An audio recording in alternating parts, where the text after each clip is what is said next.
Fala galerinha, bom dia, bom dia, bom dia. Galera, agora sim, agora a gente acabou a apostila 4. Agora a gente está indo para a apostila 5, suave, tranquilo, suave na nave. Então, aqui que a gente vai terminar a apostila 4, né, com a física, parte final aqui da física 1 da apostila 4, claro. A gente vai falar da dinâmica, tá, no movimento circular uniforme. Então, na matéria anterior, na parte de física 1, a gente viu o movimento circular uniforme, né?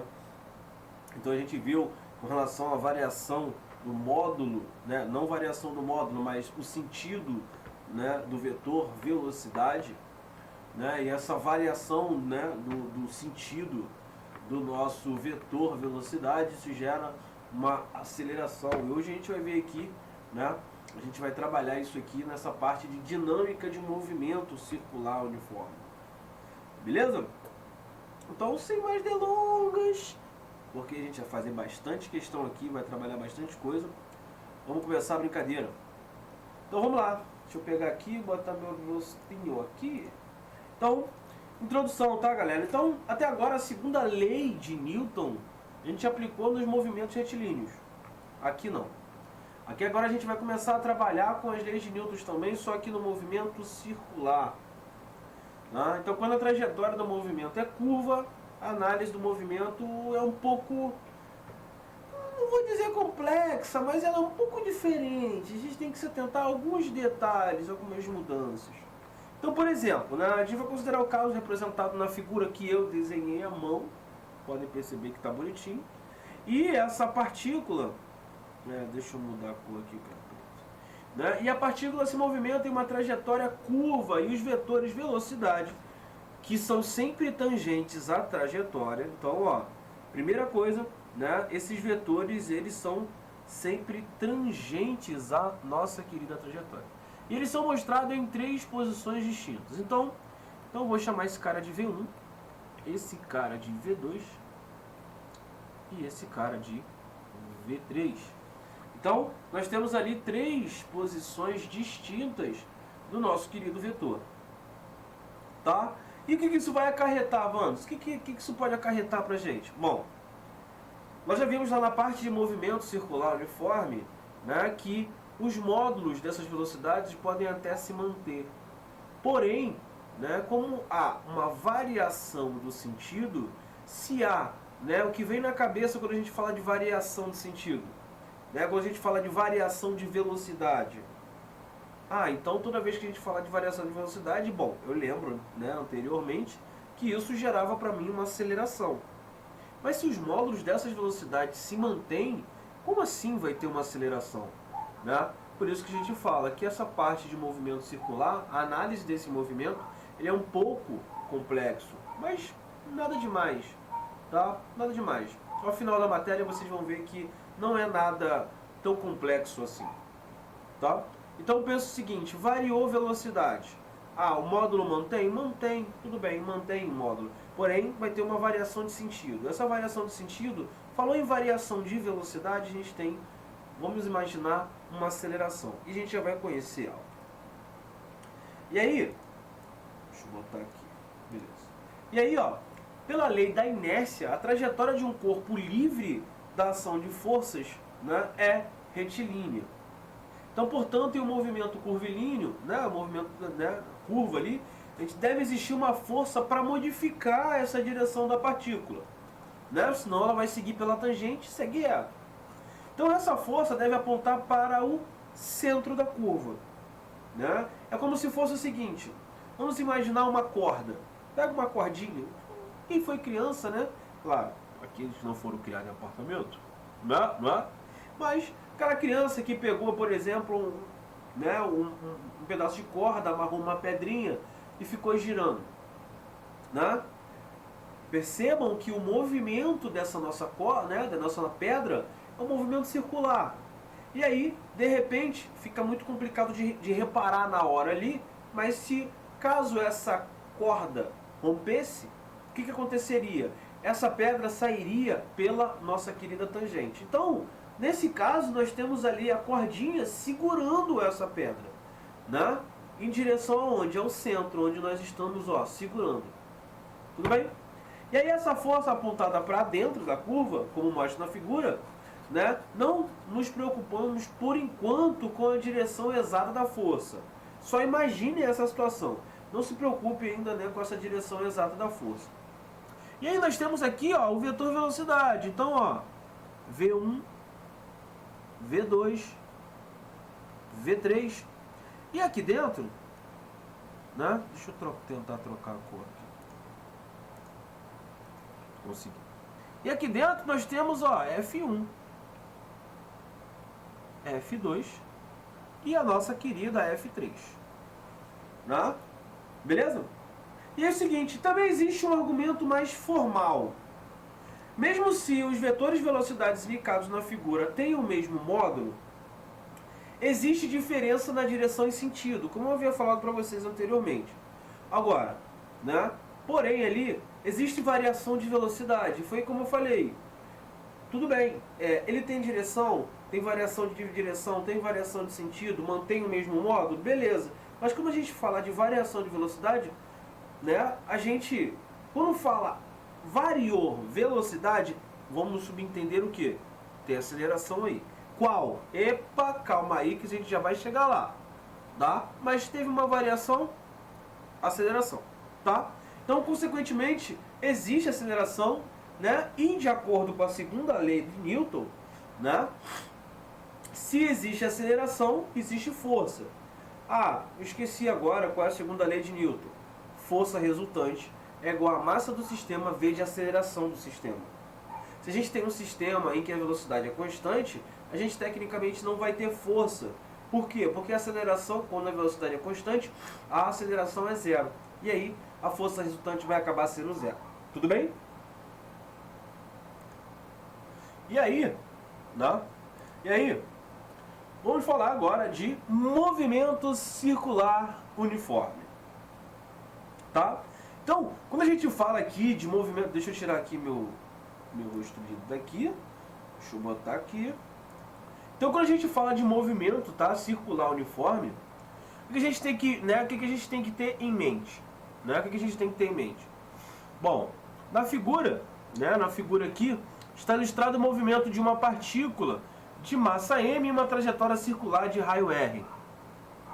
Bom, a resultante das forças que agem sobre, né, a partícula, né, a partir da segunda lei de Newton e das regras de cálculo vetorial, né, é uma força cuja direção passa pelo centro do círculo e com sentido também para o centro. Essa resultante a gente chama de resultante centrípeta, tá? Então a gente vai chamar isso aí de força centrípeta. Em cada posição do movimento, no sentido horário indicada na figura, estão representadas as forças resultantes e o vetor velocidade instantâneo. Velocidade instantânea por quê? Porque naquele determinado momento ele tem aquele módulo, aquela direção e aquele sentido. Mesmo que mantenha o seu módulo, ali a gente vai ver que nos outros casos nós vamos ter direções e sentidos, né, diferentes. E claro, o vetor velocidade, como já vimos anteriormente, ele é o que? Tangente à trajetória. Então, como esse movimento é uniforme, embora a sua direção varie, o módulo da velocidade é constante, tá? E aí, a gente vai conhecer esse carinha aqui como a nossa querida força centrípeta. Então, a fórmula de força centrípeta nada mais é do que massa vezes velocidade ao quadrado sobre o nosso querido raio. E daqui, se a gente for, né, se a gente for fazer um comparativo com a nossa fórmula, né, da segunda lei de Newton, que é o que? Força é igual a massa vezes a aceleração do sistema. E aqui, quando a gente tem a força centrípeta, o que a gente tem? A massa vezes V ao quadrado sobre R. E o que seria esse, né, V ao quadrado sobre R? Se a gente está falando da segunda lei de Newton, essa força resultante é igual a massa vezes a aceleração. Se é uma força centrípeta, nada mais justo que essa nossa aceleração centrípeta seja igual a V ao quadrado sobre R. Beleza? Então, já que o movimento circular uniforme nos dá, né, que a força centrípeta, né, essa força resultante centrípeta é igual a massa vezes V ao quadrado sobre R, e de acordo com a segunda lei de Newton, a gente tem que a força resultante é igual a massa vezes a aceleração desse sistema nada mais vai ser do que V ao quadrado sobre R. Beleza? Então, isso aqui, ó. Então eu posso colocar que a nossa aceleração centrípeta nada mais é do que V ao quadrado sobre R. Mas aí, ó, acabou? Claro que não. Claro que não, pequeno cacaroto. Claro que não. Por quê? Centrípeta em função da velocidade angular. Sabemos que no movimento circular, né, nós temos a velocidade linear e também temos a velocidade angular. Né?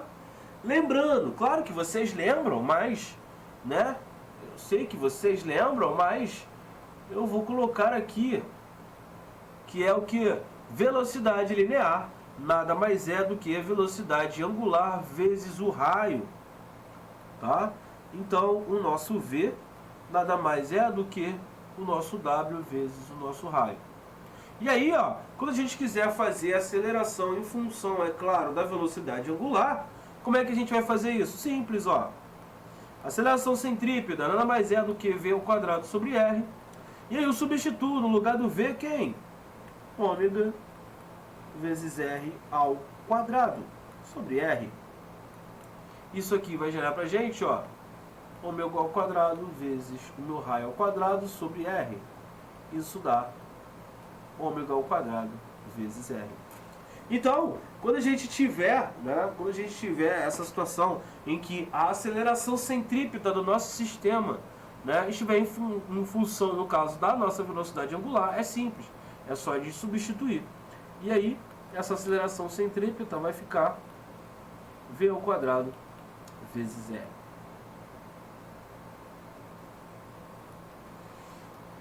Beleza? Tranquilo? E aí, ó, nada mais justo do que um exemplo. Nada mais justo do que um exemplo. E aí, vamos lá. Bom, a figura mostra, tá, um garoto brincando com um skate. Acho que eu fiquei na frente da outra imagem, deixa eu ver. Eu fiquei na frente da outra imagem. Vou botar aqui em cima. Tá? Então, caso vocês não tenham visto direito, desculpa, eu acabei esquecendo. Tá aí. Então, V ao quadrado, né, ômega ao quadrado vezes R, tá, é igual a aceleração centrípeta. Então agora eu posso passar para o próximo. E aí eu vou ficar aqui, bem no cantinho, tranquilinho. E aí é o seguinte, ó. A figura mostra um garoto brincando com skate dentro de um tubo cilíndrico de raio 1,5 metros. Então eu vou botar o raio aqui, ó, 1,5 metros. Supondo que a massa do conjunto garoto mais skate seja 45 quilos. E que, ao passar pela posição mais baixa do tubo, a velocidade do conjunto seja 2 metros por segundo. Então vamos calcular a força normal exercida pelo tubo sobre, né, o conjunto garoto mais skate nesse ponto. Então a primeira coisa que a gente tem que fazer é o seguinte, galera. Então eu vou desenhar aqui bem, né, artisticamente a parte de baixo. E o garoto no skate está aqui, ó. Desenhe muito. Tá? E aí, nós temos aqui a nossa querida força, né? A primeira força que a gente tem é o quê? Força-peso. Né? Nós temos aqui a nossa força normal. E só isso, né? Então a gente tem só isso, né? Força normal e força-peso. A gente não tem mais nenhuma força trabalhando ali não, né? E aí, o que a gente tem que se atentar aqui? Nessa parte mais baixa, né? A gente tem o peso normal e tem uma outra força. Que força é essa? É a força centrípeta. Só que, lembrando, isso aqui não é um movimento circular? Se isso é um movimento circular, a gente tem que a força resultante vai ser igual ao quê? Vai ser a normal menos o peso. Não é isso? Então a força resultante é a normal menos o peso. Mas quem é essa força resultante? É a nossa força centrípeta. Logo, né, normal menos o peso. E agora eu só faço o quê? Eu substituo. Né? Então a força centrípeta é massa vezes velocidade ao quadrado sobre R é igual a normal, que é o que eu quero descobrir, menos o peso, que é massa, vezes a gravidade. Logo, a minha normal vai ser igual a massa vezes a velocidade ao quadrado sobre R, mais a massa vezes a nossa querida gravidade. E aí, posso colocar um M em evidência. Então a normal vai ser a massa que multiplica V ao quadrado sobre R, mais o G, vou botar logo que é 10, né? Então a normal é igual, quem é a massa? 45. Ah, tenho que me atentar a uma coisa. A massa já está no sistema internacional? Já. A velocidade está no sistema internacional? Ok. O raio também está. Tranquilo. E o G? Então beleza. Então agora, velocidade, 2 ao quadrado é 4. 4 sobre 1,5 mais 10. E aí essa minha normal vai ser, vamos ver, então isso vai dar 45. Então 1,5 vezes 10 dá 15, 15 com 4, 19 sobre 1,5. E aí eu tenho que a minha normal vai ser 45 dividido por 1,5, isso vai dar 30. 30 vezes 19. Então, essa minha normal, 3 vezes 19 dá 57. Logo, isso dá 570 newtons. E aí você deve estar se perguntando, ué, Evans, a normal, né? A normal ela vai ser maior nesse caso? Sim. Por quê? Pensa comigo, no momento que você está descendo, né? No momento que você está descendo, a pressão que você faz, né, sobre o solo, ela acaba sendo maior do que, né, do peso. Aí você fala, ah, mas e ação e reação? Sim, ação e reação. Você tem, né, o peso numa situação e você tem a força centrípeta em outra situação. Só que você está exercendo uma pressão maior sobre aquele solo. É o mesmo caso que a gente viu, né, na parte de elevador. Então, quando a gente desce no elevador, a nossa normal acaba sendo menor, né? Então essa aceleração aí, né, essa aceleração vai ser o peso maior do que a normal, né? E quando a gente sobe, né, a gente acaba tendo uma normal maior do que um peso, né? Então isso vai depender muito da situação. Então nessa situação em que você desce, né, que você tem aquela pressão ali sobre, né, o solo, ela acaba sendo maior do que o peso. E aí, isso aí, né, isso aí vai acabar gerando uma normal realmente maior do que um peso. Beleza? Suave. E aí, questão 2. Questão 2.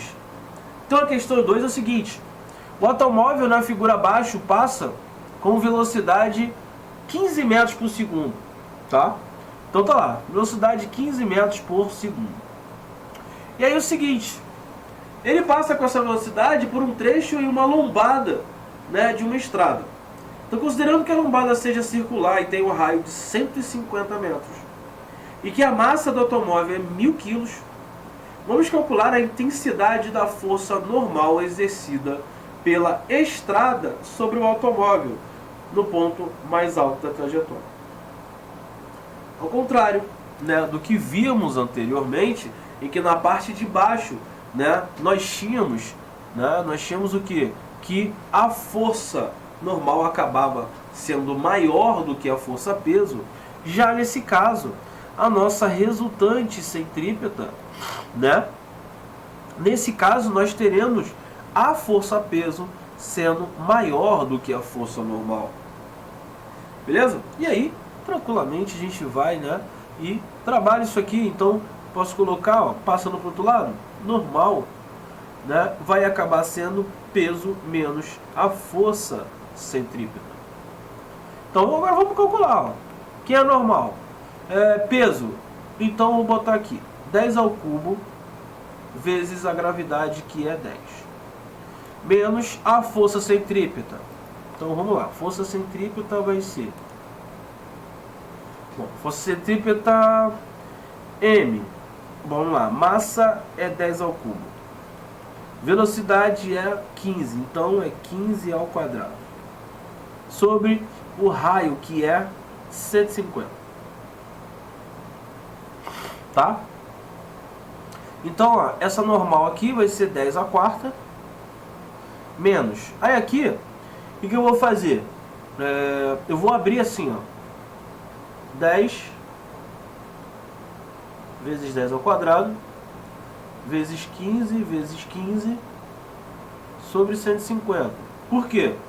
150 eu corto esse 15 com esse 15, e esse zero aqui do 10 eu corto com esse cara. Então, a minha normal vai ser 10 à quarta menos.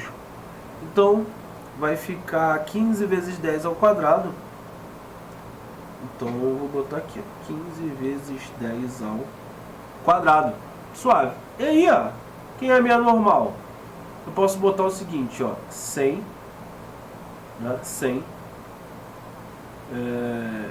vezes 10 ao quadrado, menos 15 vezes 10 ao quadrado. Então, essa minha normal vai ser 100 menos 15, isso dá 85 vezes 10 ao quadrado. Beleza? Claro que em newtons. Mas não esqueci da unidade lá não, né? Não, 570 newtons, tá certo. E aqui também. Então aqui a gente vai ter 85 vezes 10 ao quadrado, né, newtons. Ou melhorando isso aqui, né? Melhorando isso aqui, a gente pode ter 8,5, tá? Vezes 10 ao cubo newtons. Tranquilo? Molezinha pra gente? Molezinha? Oi, galerinha! Então, você gostou do nosso vídeo? Então, chama nosso canal. Então, para o vídeo, valeu!